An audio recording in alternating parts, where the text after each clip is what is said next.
we are already far into World War III.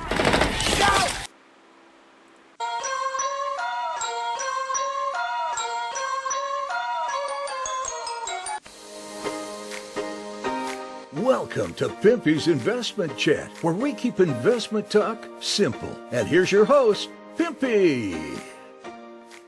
Well, not what you wanted to wake up to. I just released a video last night talking about Iraq is not in a good position.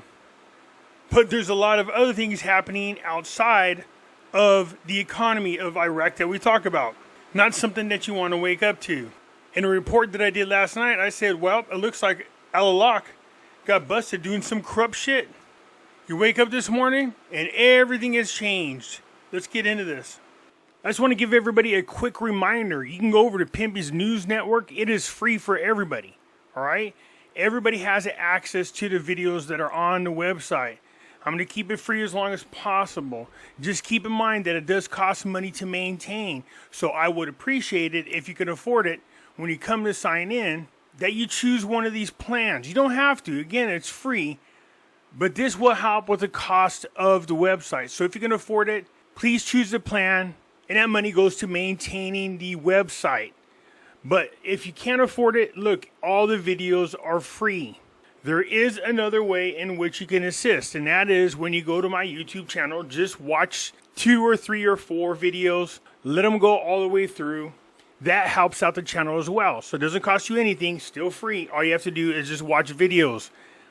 This website, Pimpy's News Network, it is free to you as well. But if you can select a plan and you feel like donating, every little bit helps with maintaining the website. I appreciate it. Before we get started, do me a favor, hit the thumbs up button.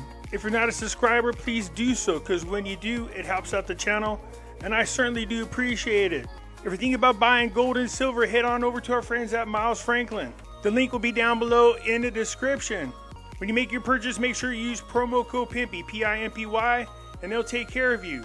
If you have any additional questions, you can reach us over here at this phone number or over here at this particular email. For all orders over $10,000, reach out by email and we'll make sure that you get a great deal.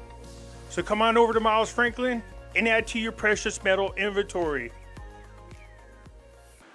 So yesterday we see the market take a pretty big hit. As a matter of fact, over $1 trillion of liquidity came out of the market. Almost $1 billion in liquidity in cryptocurrencies. Why are people cashing out their stocks and their cryptos?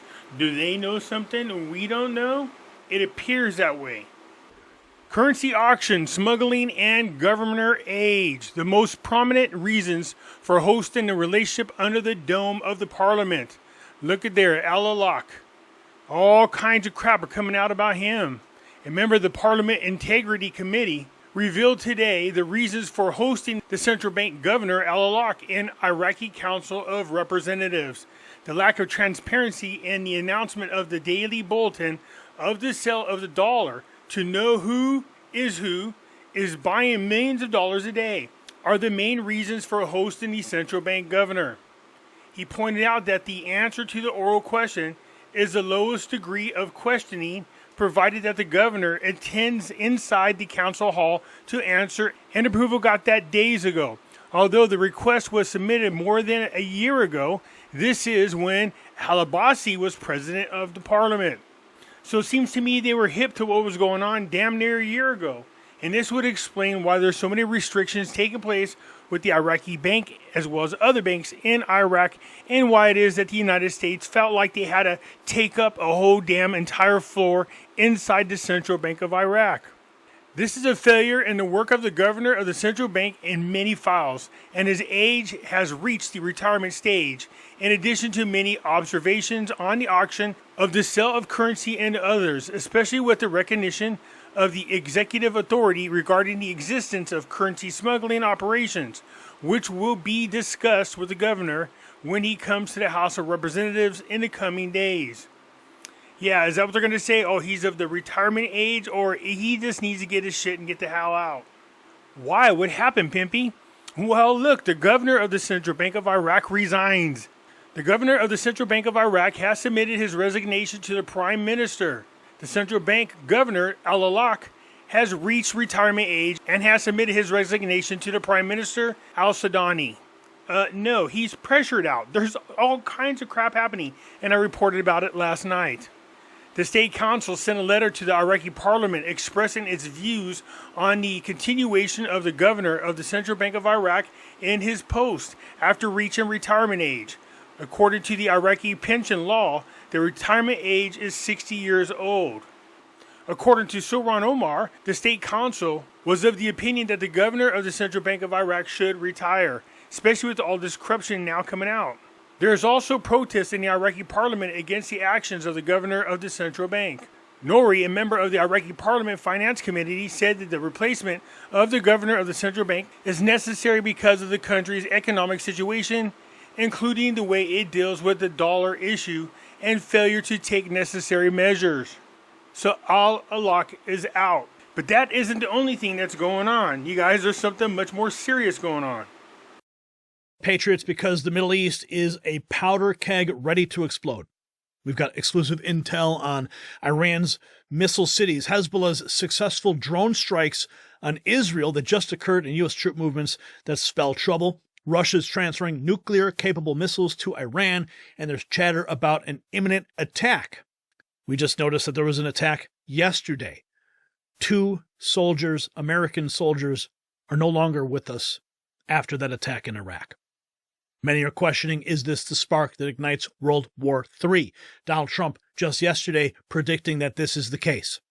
So we're breaking down the players, the stakes, and what it means for the future of America. Now, this just in from U.S. Civil Defense. This is what they are posting. The war will begin tomorrow. We are ready for the counterstrike on Tehran. Nothing will stop it. A pretty wild message here.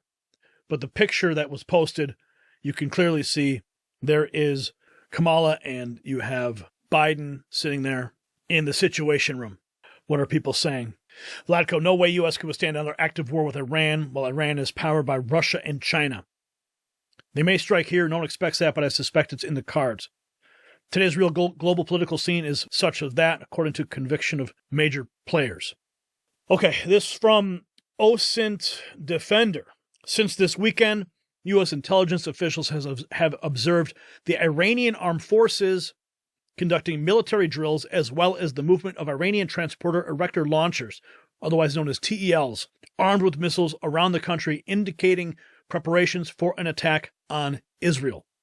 As it stands right now, they continue that OSINT Defender tit-for-tat attacks have been occurring all along the border between Israel and Lebanon today, with upwards of 30 rockets having been launched by Hezbollah into the Upper Galilee region, while the Israeli Air Force continues to strike Hezbollah launch sites.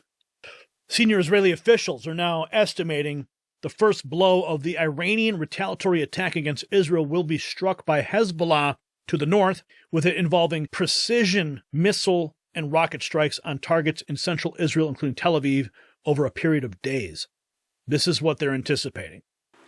So keep in mind, Biden sent billions of dollars to Iran, just like Obama did. And they use that money for their proxy wars. So thank you, Joe Biden, at the same time opening up our borders and allowing millions of people unvetted into this country. A lot of them are Chinese military-age nationalists, as well as a ton of terrorists. And they keep talking about, will they strike here in the United States? Of course they're going to. They have the ability now to attack us in multiple locations at the same time. While we're dealing with them, an outside army can come in while we're weakened and fight us. And you people continue to want to vote Democrat? Come on now. The Washington Post reveals a request by U.S. Secretary of State to Baghdad. Said the U.S. Secretary of State is leading a diplomatic campaign to indirectly pressure Iran. Blinken asked senior officials in Cairo, Baghdad, and other Arab capitals to urge Tehran and its allies to exercise restraint. I don't think so. I think they're encouraging this crap. Israel is repeatedly launching strikes on Hezbollah and Iranian leaders without informing Washington of what angered the president and officials. Okay, so why do you suppose Israel would strike without telling the United States? Because they don't trust the information going to this current administration, or else they would tell them. White House officials are surprised and outraged by the assassination of Anani and considered it a setback for the ceasefire quest. Israel informed U.S. officials immediately after the assassination, despite its refusal to comment on the matter. Well, look, if I can't trust my ally, do you think I'm going to tell them ahead of time what my plans are? Hell no. So not the news that you want to wake up to, but like I said, in the video that I did yesterday, I told you there was some crap going on with Alaq. He was behind some shady things, and it looks like now he is resigning, and they're just going to say that had to do with his retirement. Anyways, that's it for now. Let me know what you think. I look forward to hearing from you. I'm out.